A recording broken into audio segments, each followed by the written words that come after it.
All right. Hello, everyone, and thank you for joining tonight's Alpha Phi Eats event, which is sponsored by College Cuisine. I am Bridget Conrady, and I am the manager of events at Alpha Phi International. I would just like to take a minute to say thank you to Flynn Kirkpatrick and his team at College Cuisine for making tonight's event possible. And without further ado, I would like to invite chefs Danielle and Jamie Eldridge to the screen.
Hi, my name is Chef Jamie Eldridge. This is my beautiful wife, Chef Danielle Eldridge.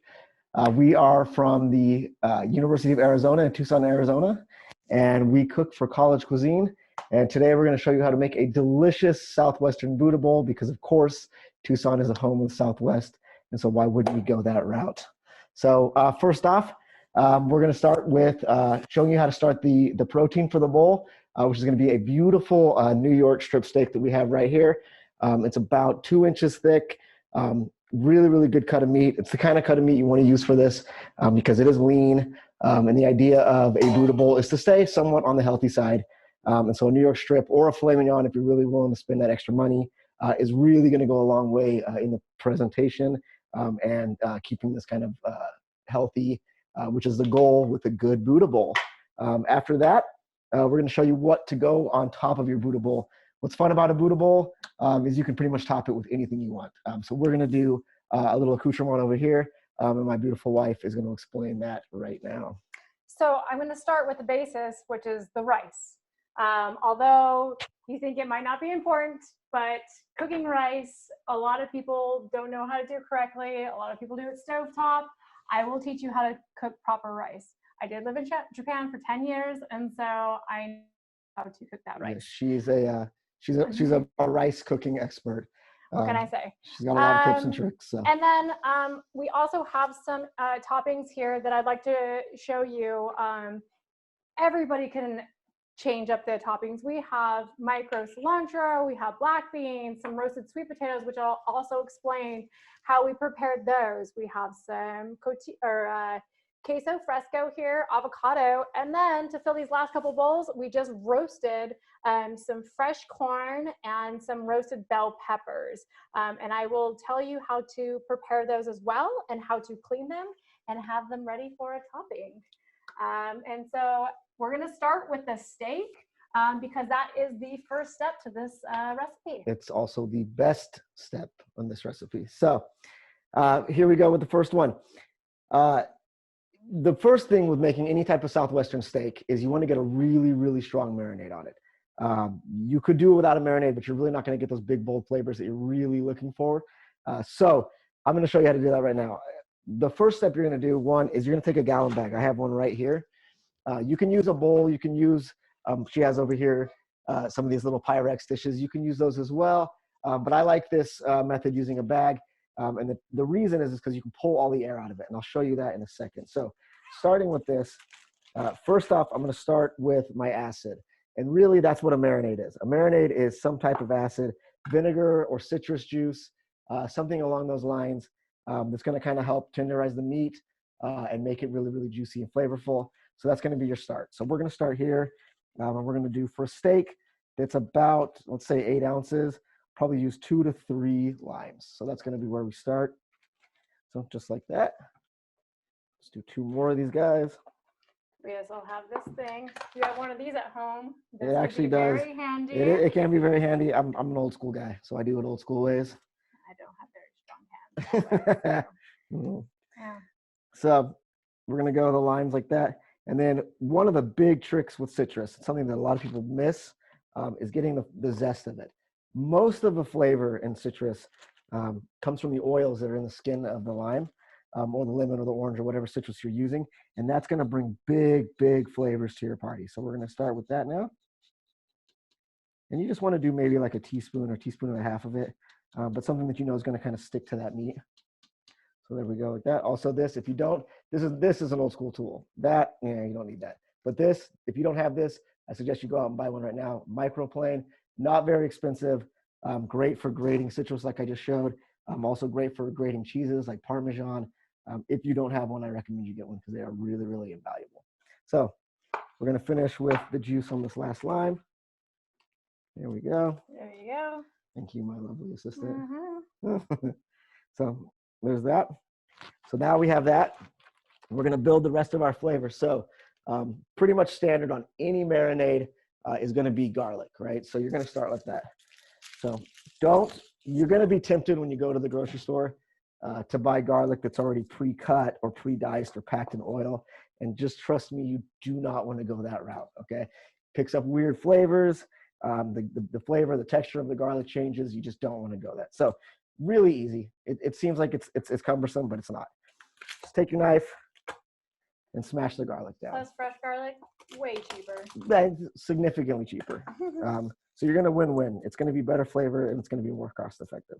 So really simple. Just push your knife on it like that, and then boom, the paper comes off, and then you're ready to go. And normally, I mean, there's so many different things you could do here now, depending on what you're doing.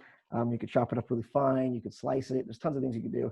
But because we're doing a marinade, all we're really looking for is that big garlic flavor to kind of come through everything. So we're just going to rough chop it like that. Keep your fingers away. And you're just going to go straight in, just like that. So now we have another layer of this flavor that we want to do.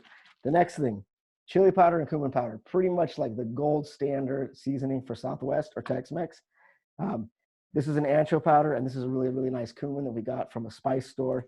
The trick with this too is that they are raw. All spices you buy from the store, regardless if you get it at a supermarket or you get it at a really nice spice store, they're gonna be raw. So the trick first is you wanna throw them in a pan, small pan, no oil, about 30 seconds. And you're just gonna toast it for a little bit until you smell the aromatics or you smell the chili powder and the cumin. Once that's done, now you're ready to work with them. So for one steak, about 8 ounces, let's say we do about 2 tablespoons of the chili powder and 2 tablespoons of the cumin. And that's really almost it. The last thing you want to do with all good marinades is finish with just a little bit of fresh herbs. So what we have here, cilantro, basic cilantro you get it at the grocery store. Not very expensive, but it does bring a lot of flavor. And if you don't like it, you don't have to put the cilantro in. I know a lot of people have an aversion to it. They think it kind of smells like the Macy's counter or something like that. So if you don't want to do it, you don't have to do it. So, and that's it. And what I like about this now is exactly what she's doing. You can take this and you can just kind of beat it up, right? And beat all those flavors. And you're just going to use that acid to get all of the flavors kind of working. And starting to break down the herbs, starting to break down the garlic. And then after you've done that, you're going to go with your extra virgin olive oil. Chef, how much oil would you like? I would say maybe for one steak, maybe a 1/4 cup. All right. Well, we don't usually measure as chefs, but you can measure. It's just to everyone's liking. If you want to keep it on the lighter side, you don't have to use as much oil. Adds a little bit more moisture and flavor. So if you can see, I mean, there's not a lot going on in there. I don't know if you can tell. There's not a lot going on in there, but it is big flavors. If you're doing, more steaks, let's say you're cooking for your family, and you've got maybe 6 or 7 people that you're cooking for. Obviously, you can bulk this up. You just need to multiply everything by 2 or 3, depending on how many people you're feeding. But this was a small marinade because we're doing one steak. So I'm going to throw this guy in here. This is something you want to do at the very least 3 hours before. But I would suggest overnight. Overnight's going to get really, really big flavors. And it's going to be a fun party in that bag. So this is why I like the gallon bag. You can get all that air out. There's a trick that we do in the restaurant industry where we use vacuum seal bags to pull out all the air, and it just infuses all of the flavors that you're working with into the meat that you're using. That's kind of a sneak trick right there to do it at home. And you can just kind of pull all of that out. So now the steak is gonna rest a little while, and we're gonna jump over to the techniques of cooking the rice. Everybody thinks like, oh, it's just rice. But to me, it's not just rice. It's very important, and it's a very delicate grain. And I think that it is overthought that rice should be cooked on the stovetop. And I think, and from my experience as a chef for about 10 years now, is that in the oven, it comes out perfection. Every time. So I will teach you my rice technique. So I'm going to start out with a Pyrex pan. You can use any oven-safe proof pan to your liking, or the amount of rice that you are cooking. And today we're going to cook just a cup of rice. So I have the cup of rice here. And this is just regular long grain. I mean, there's so many different types of rice you could use. Correct. You could use brown rice, jasmine rice. But for this application, we're just using run-of-the-mill long grain rice. Yes, and then I'm going to start off by rinsing it.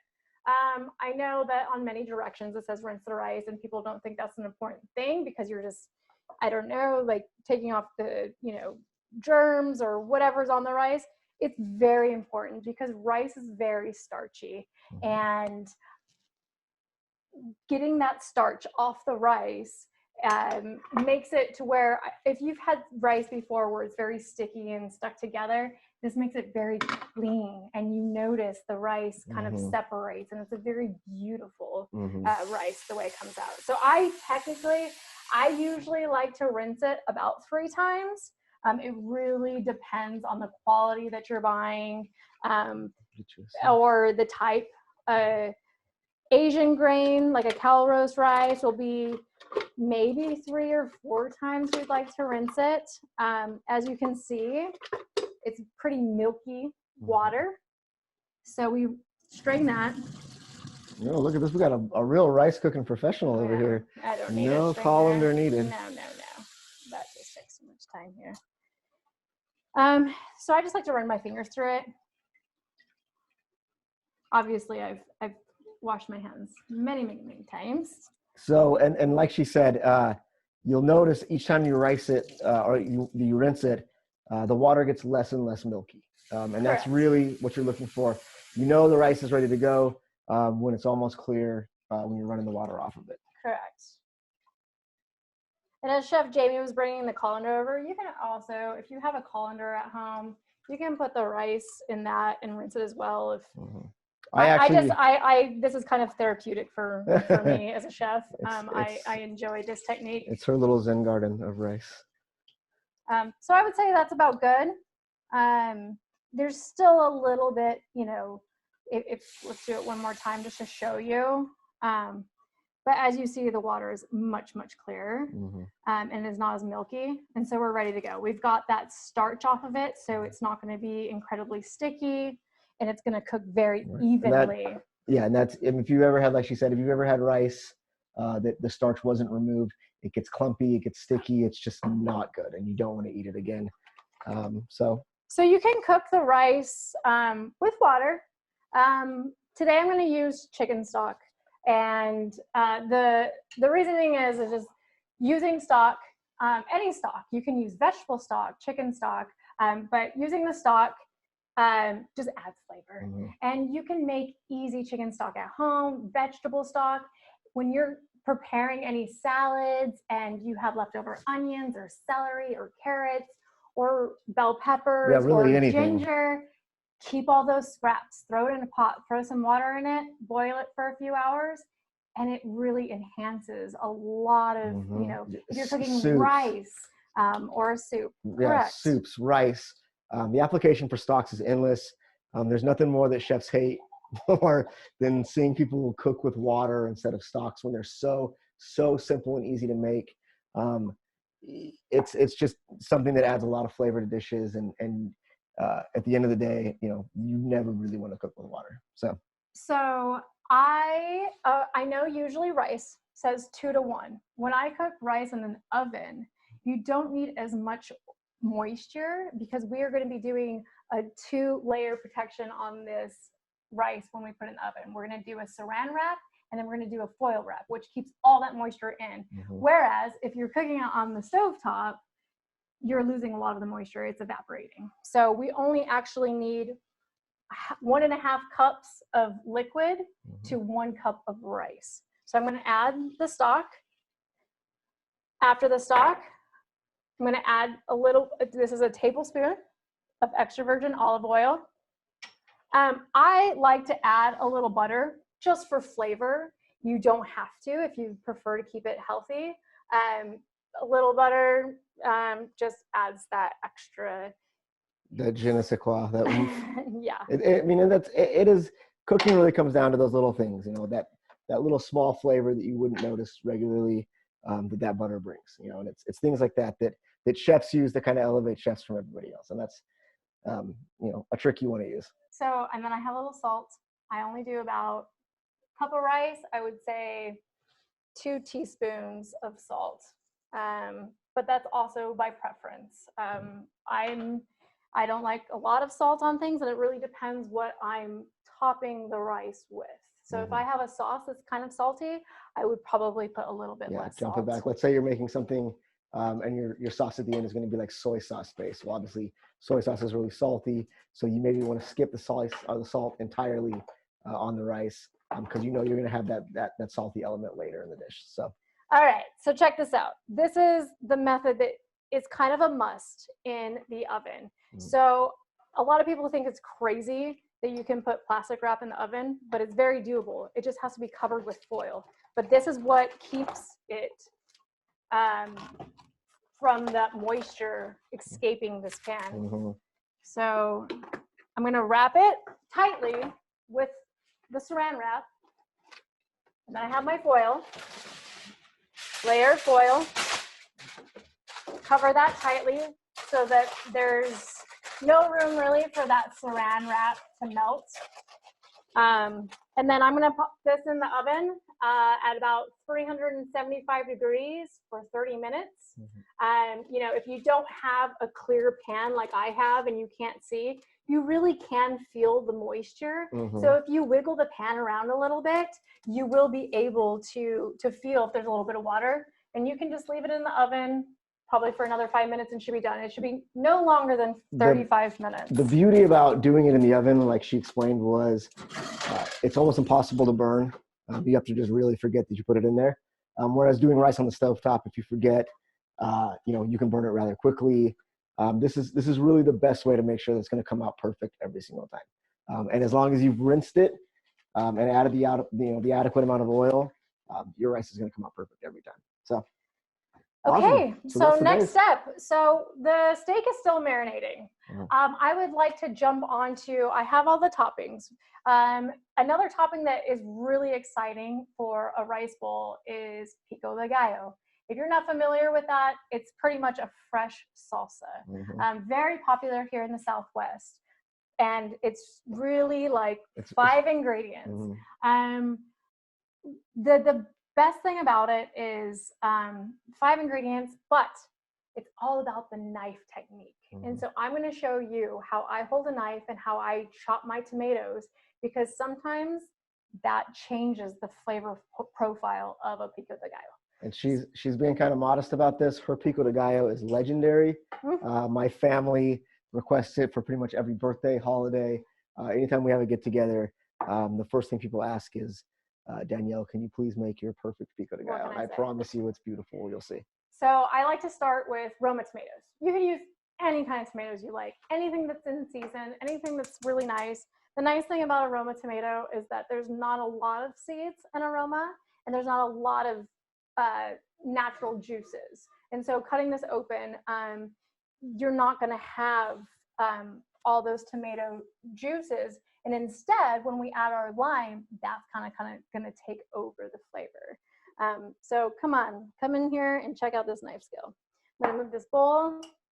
So I like to cut off the top first, and then I just kind of slice them this way. Don't rush, because we don't want anybody cutting themselves. And then it's really about making sure that your fingers are not pushed outwards, but keeping them in. And so you use your knuckles as kind of a guiding, it's your guide, really. So I'm going to start chopping and use that knuckle as a guide, and then chop. And if you try this for the first time and it's not as fluid as that, don't worry. Practice makes perfect. Take it slow. Mm-hmm.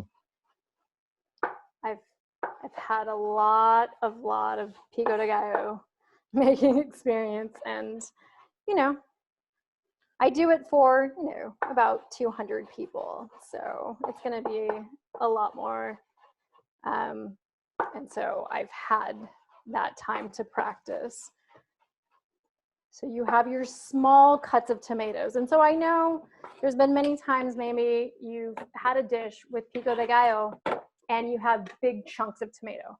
The problems with having the big chunks of tomato and not finely diced like this is that when you add your cilantro and your lime and your green onions and the red onion, you're not getting a bite of each ingredient. You are only really getting, that piece of tomato with perhaps a little bit of cilantro on it. So the key to it, I feel, is that if you fine dice everything, not only does it look beautiful, but the flavors come forward so much more. And it's really fun. Like, you can really impress people with such a simple dish that is literally 5 ingredients, and it's just kind of having fun, learning how to use a knife properly. They do make a thing called a knife guard, which is a glove that you can wear, which it's something that I've used in the past to make sure that I do not cut myself, but I can practice with my knife skills. So we're just going to start out with a small batch, so I'm not making pico forever here. So for about this, 2 tomatoes, I'm going to use 2 green onions because I love green onions. She really, truly loves green onions. Green onions Everything is one of my go-to ingredients for not just Mexican food, Everything. but if I saw her put green onions on Cocoa Pebbles, it wouldn't shock me. I'm gonna grab a little bit of this cilantro. Also, I like to put, a generous amount of cilantro into my Pico de Gallo. As Jamie mentioned before, not everyone is quite a fan of it. You do not have to put cilantro in. You could have fun and sometimes I make like a Greek Pico de Gallo. And I will put all the same ingredients, but I'll put dill and mint and parsley, and it goes really well with like maybe a Greek power bowl.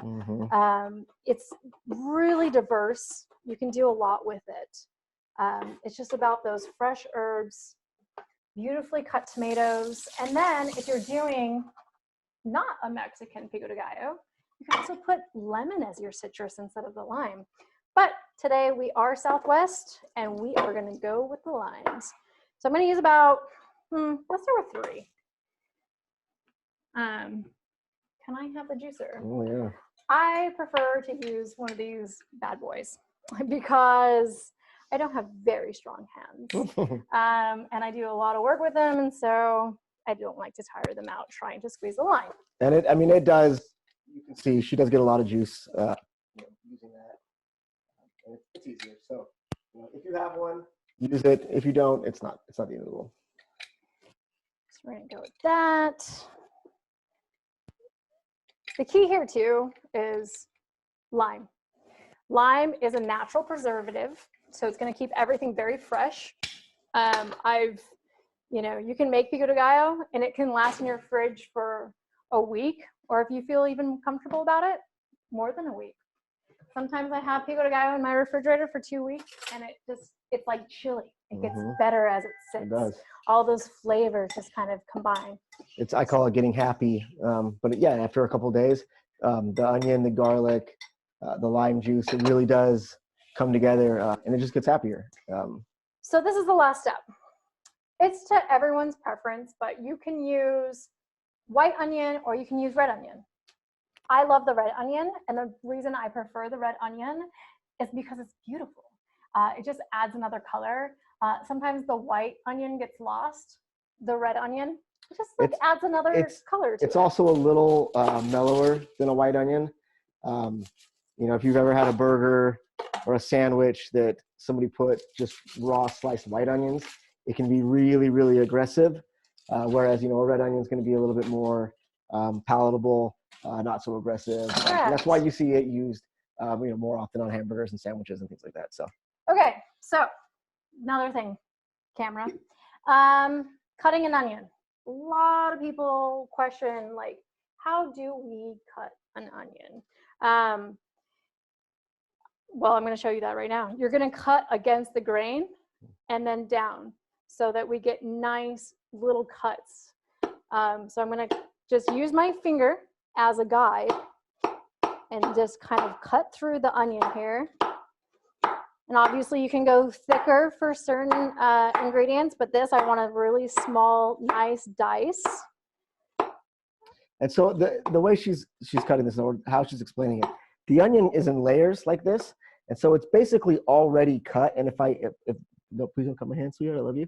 But if you look at how she cut this, you can see the onion's already in layers, and so half the cutting's done already.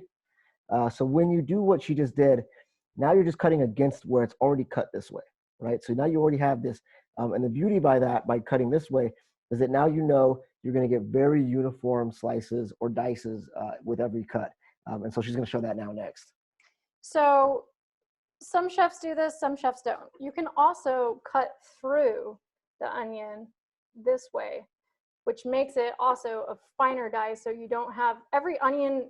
It's own different. Unique, its own just unique like our person. fingerprints. We have our own fingerprints, and onion is so unique inside sometimes. So cutting within, it guarantees those small cuts. Mm-hmm. So I'm going to go ahead and start cutting the onion. And as you see, voila, easy. We have these beautiful little pieces of onion. And you can see they're all the same size. They're all uniform, which goes back into what she was saying. That if you have everything kind of the same size and you have uniformity in your pico, then you're going to get a bite of everything all at the same time. That is correct. So I'm going to chop that up. A lot of people love to put fresh garlic in their pico. It can get, depending on the garlic that you're buying at the grocery store, just like a jalapeno, which actually that's the other thing I'm missing from this. Put as much jalapeno or what am I saying? Jalapeno or fresh garlic. Or fresh garlic, because not everybody loves, you know, those very intense flavors or the spice of a jalapeno. And so what she did right now too then is she pulled the center part out, the white part out. Jalapenos by nature are not the spiciest peppers, and the flesh of the jalapeno isn't that spicy as well. What's really spicy on a jalapeno is that white part. So if you don't like a lot of heat, you can just easily take that white part out. If you do like a lot of heat, then leave that white part in, leave the seeds in, and then you're gonna have a really spicy pico de gallo. You know, and you can play to your audience. If you know you have a guest coming over, they really like spicy food, cool, leave the white in, and let the salsa be pretty hot. So I'm just gonna put the whole bad boy in there because you know what? She likes spicy I'm from food. Arizona and I like my heat, so I'm not afraid. So this is my pico de gallo. Very fine cuts. Didn't take me that long. And it's, oh, you know what? I am missing one thing. Just like everything. The most important. Just like everything. A little bit of salt in there. So when you're cooking, salt is your friend. It is always your friend. But you can always add, but you can't take away. So as I like to say, like, you know, just add gradually. Everybody has different salt tolerance and diets, and we can always add salt to our food, but we can't take it out of the food. Exactly.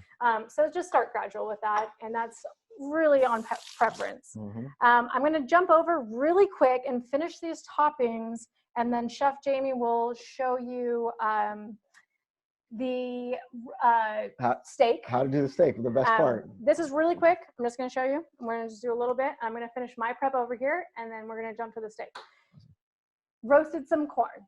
Really easy. Took some fresh corn, just kind of put a little bit of olive oil on it and threw it on the grill. Little salt and pepper.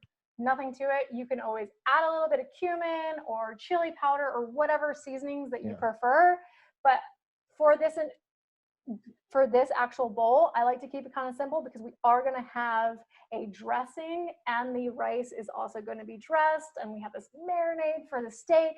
So there's already all these exciting flavors going on. So really, let's just keep the vegetables simple. And we threw these on the grill that we had in our backyard. If you don't have a grill, I'm assuming a lot of you don't, right now, you can throw it in an oven, 425 degrees, the same preparation, olive oil on a sheet pan, and throw it in the oven for about 20 minutes. And you're going to get the same, the result. You're going to get that same dark color on it.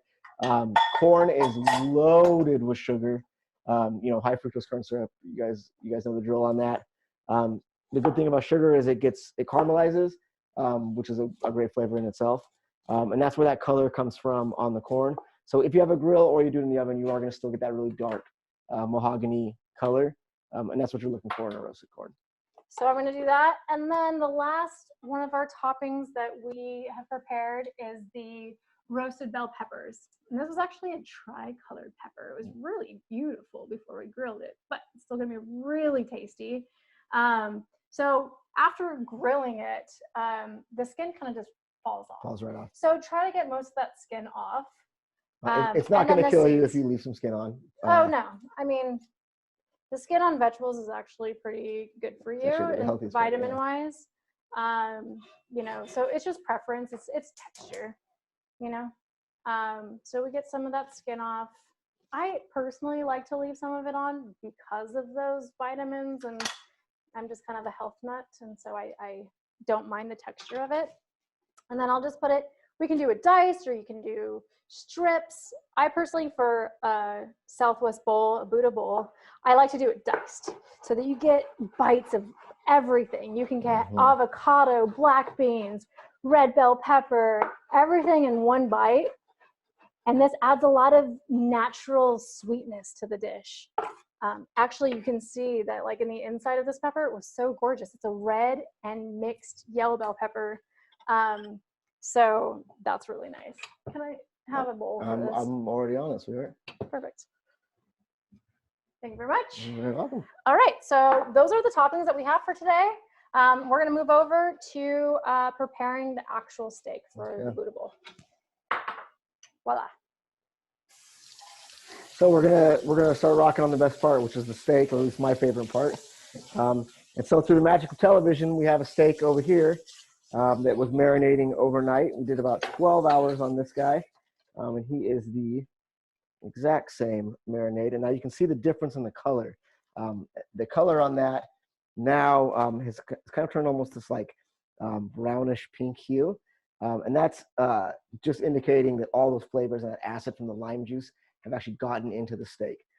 But we're not finished yet before we start it. So the first thing with a good steak, and this is, I cannot stress this enough when it comes to beef, salt is your friend. It is your absolute friend, and you can almost not use enough. So what I'm gonna use here first is a pink Himalayan salt. Himalayan salt is my favorite salt to work with. It comes obviously from Himalayas in Pakistan. And the reason it's pink is it picks up all these other minerals. You have about 15 different minerals that kind of pull themselves into that salt, which one really, really makes the flavor beautiful, complex, and totally different. But it's also really healthy for you. It has a lot of vitamins and minerals that normal salt doesn't have, natural iodine, natural magnesium, things that you wouldn't find in regular salt. So I really like to use that. So pretty liberally, we're gonna go over the top of it. Like I said, salt's really your best friend with beef. So we're gonna go salt first. California garlic powder. Doesn't have to be California garlic powder, but I just tend to like the flavor on California garlic. Some of that same cumin that we toasted off earlier that we used in the marinade, we're gonna go right back on with that. And then we're gonna finish it with that ancho chili powder that we also marinated the steak in earlier. And that's just to really build those complex Southwest flavors.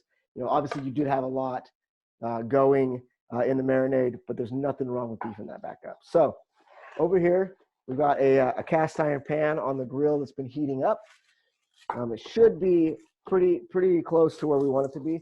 You're looking for about 475, almost 500 degrees. The hotter your pan is with steak or with beef, the better crust you're going to get. And that's what you're looking for, and I'll explain that while we're cooking.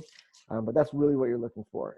And a higher heat is going to help you achieve that. So what I like to do is in the pan, I think I have about a tablespoon of olive oil going in there already, but it doesn't look like it's quite enough.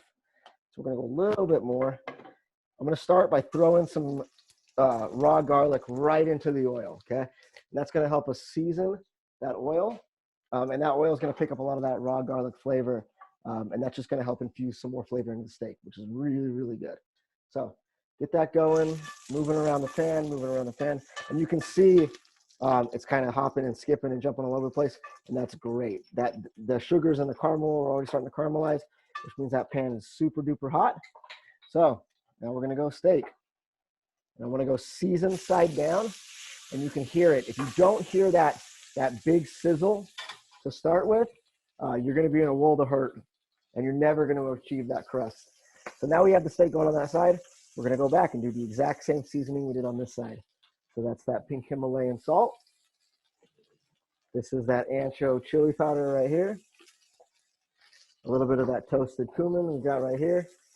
And even though we do have garlic in the pan, we're going to go a little bit more of that California garlic powder because garlic and beef just go really well together.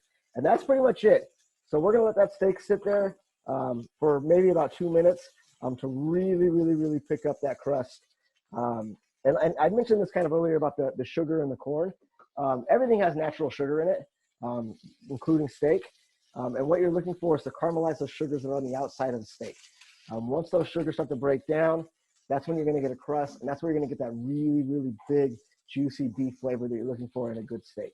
So we're going to let that go for a little bit right now.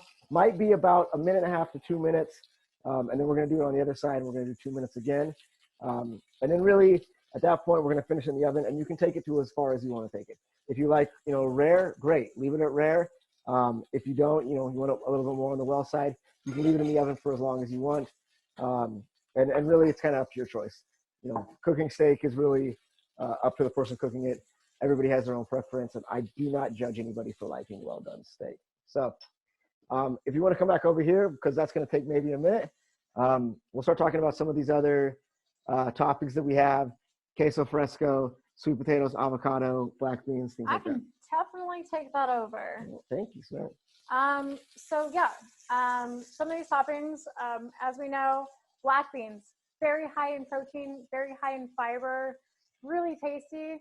It's a great addition, not very expensive. These are organic black beans that we purchased. It's $1. You can jazz them up however you would like. You can leave them plain. Sometimes I like to put them in a pan with a little bit more of that chili or cumin, but you don't have to because there's so much flavor going on to begin with. And then the roasted sweet potatoes. I just did a dice on those, put them in a bowl, put about 2 tablespoons of olive oil on them. A pinch of salt to my liking. I actually added a little sprinkle of cinnamon because it's the fall and I enjoy that. Well, and cinnamon is used actually pretty heavily in Mexican cuisine. It is. Not a lot of people are aware of that, but especially in applications that use steak or pork, cinnamon's used very often. So that's not that unusual. No, they're fantastic.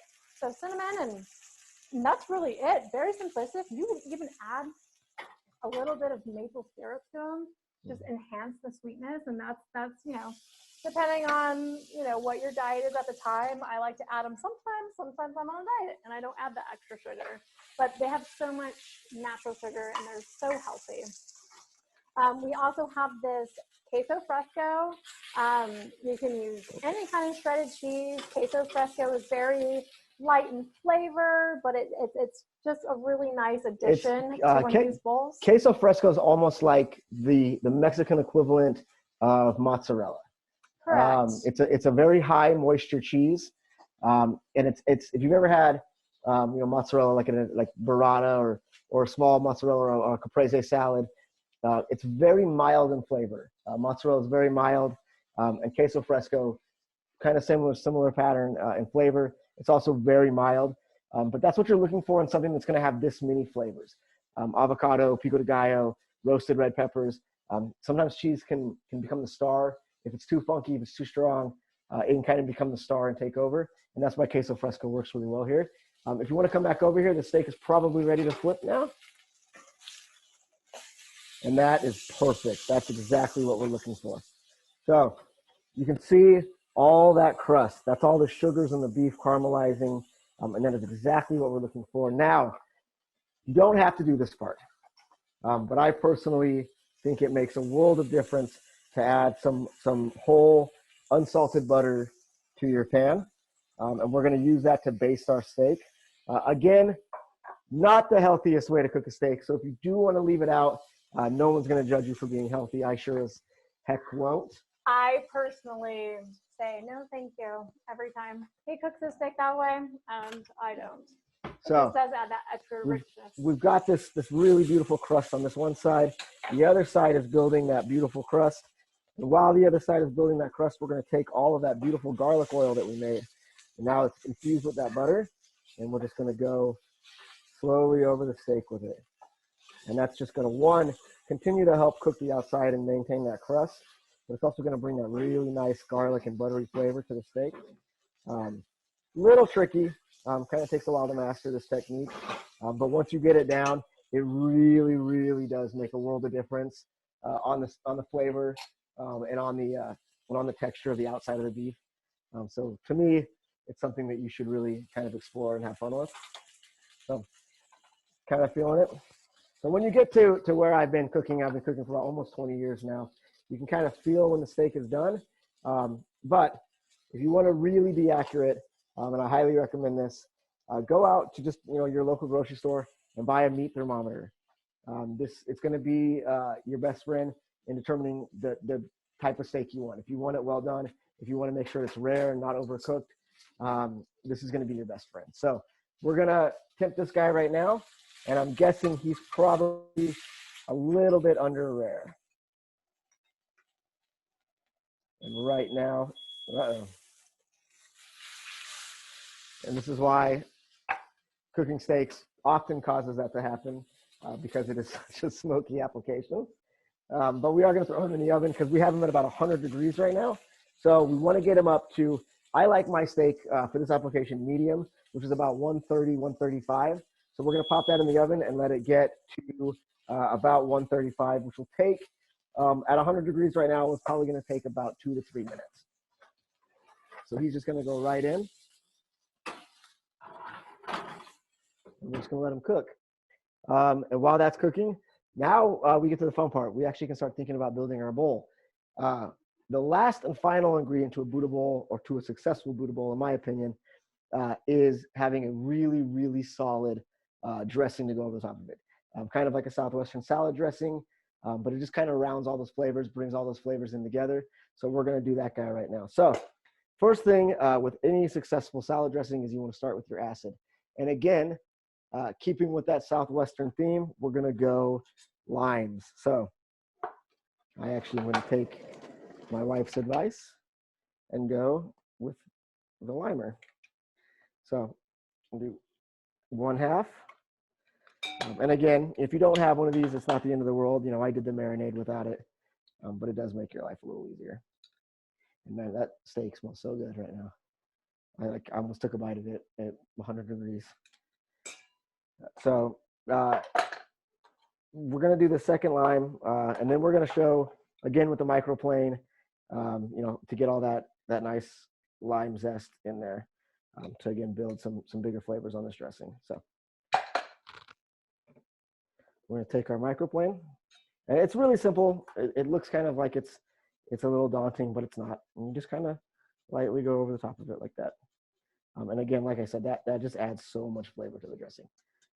It's really amazing, what you can get out of a lime zest. So,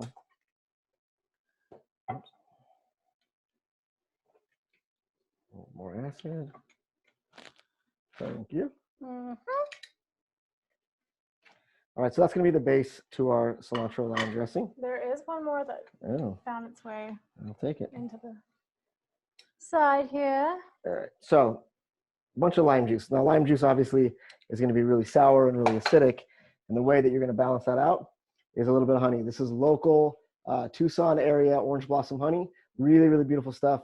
Danielle and I keep a ton of it in the fridge all the time, and you can see it's got this really nice light color from that orange blossom, and it does have a hint of orange citrus in it that comes from that orange blossom pollen. So I'm just going to add maybe 2 tablespoons of that right into Any the lime. honey would work. Any honey really. works. And you know, there's different honeys that you can get in different regions depending on where you are in the country. You know, each region of the country has different types of honey that are really spectacular. We, you know, in the Southwest tend to have a lot of citrus fields. And so we are able to get our hands on this really beautiful orange blossom honey. So just like that, we're going to mix the honey and the lime juice together. And then Wouldn't be a cilantro dressing if it didn't have cilantro in it. So well, how about I chop that up for you and you can start emulsifying. Fun. We can teach about emulsifying. Yeah. Well, so I'd like to add a little bit of garlic to this. And this is really a simple dressing. There's not much going on there. I just added a little bit of more garlic to that. And I'm going to do a pinch of that little cumin. And this is the trick. So this is the trick with every salad dressing is you want to start with your acid.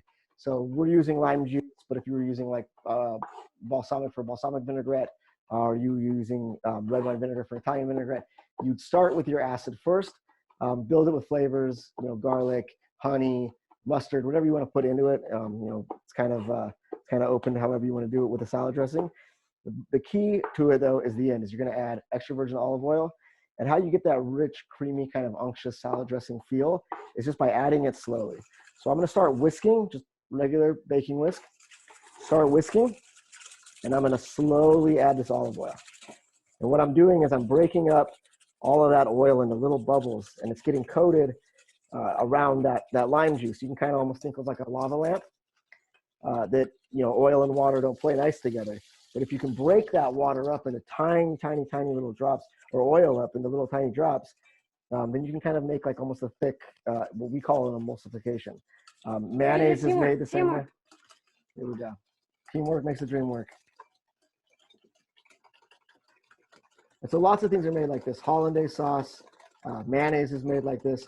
But essentially, you're just breaking that olive oil up into little droplets, and that helps thicken the sauce. And an easy tip, if you have a Vitamix, it works wonders. Yeah, if you have a blender, this is very, very simple in a blender. Yeah.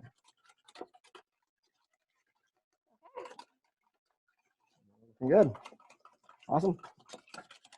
All right. I'm going to keep whisking just a minute just to make sure that doesn't break and it comes together as a dressing.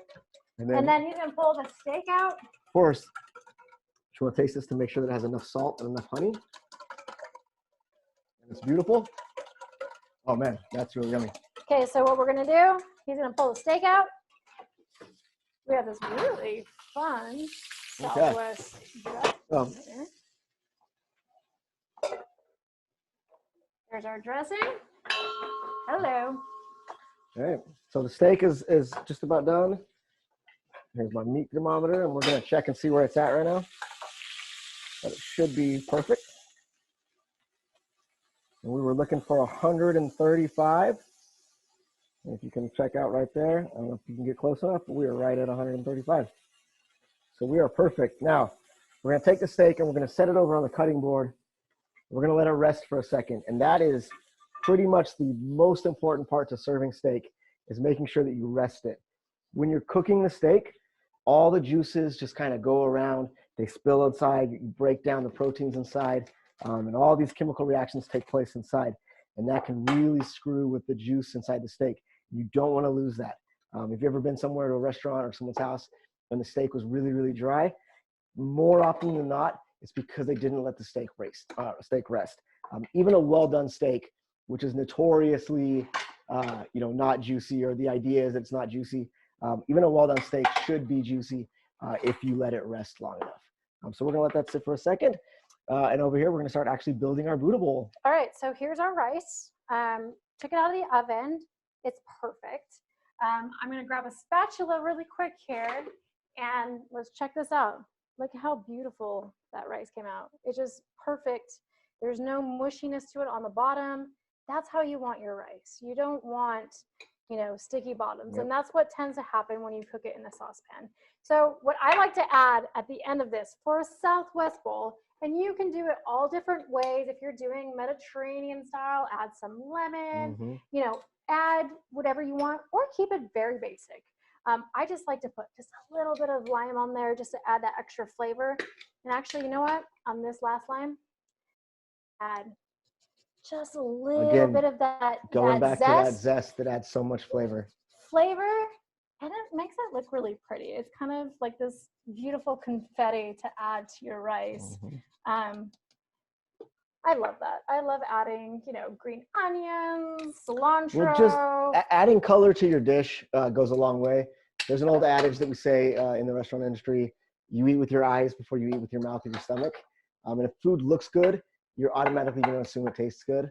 And so one of the best ways to do that, is green onions, lime zest, just ways to add color to your dish to make it kind of pop and sing. So okay, I'm going to take this rice and we're going to start building our bowls. So Chef is going to sit over there and wait for the steak, but I'm going to start with our base here. We're going to start with the rice, and then I'm going to add the toppings. Got a plate for you? Thank you very much. And then I'm going to grab a spoon because it's not so spectacular using a spatula. And I'm going to add my rice, which is my base. And you can use brown rice, you can use noodles. Quinoa is a really popular. Barley. One of my favorites. I really like amaranth. It's a really, really kind of luscious grain. Has a big, almost salty flavor. I love to use that in my cooking now. So I think like that's enough rice because you have so many toppings and wonderful things going on here that you don't need that much carb and, you know.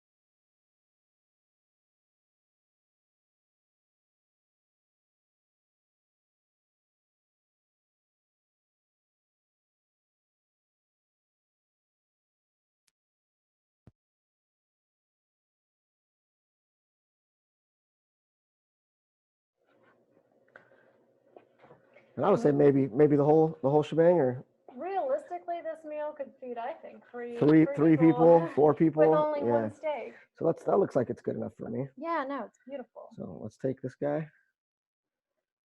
I'm just gonna throw him right there on the side, and then fan it out. You make it look pretty, make it your own. Cool, love it. All right, now we have all these beautiful fun things to play with here. So I'm gonna start with my sweet potatoes, which is my favorite part of the Buddha bowl.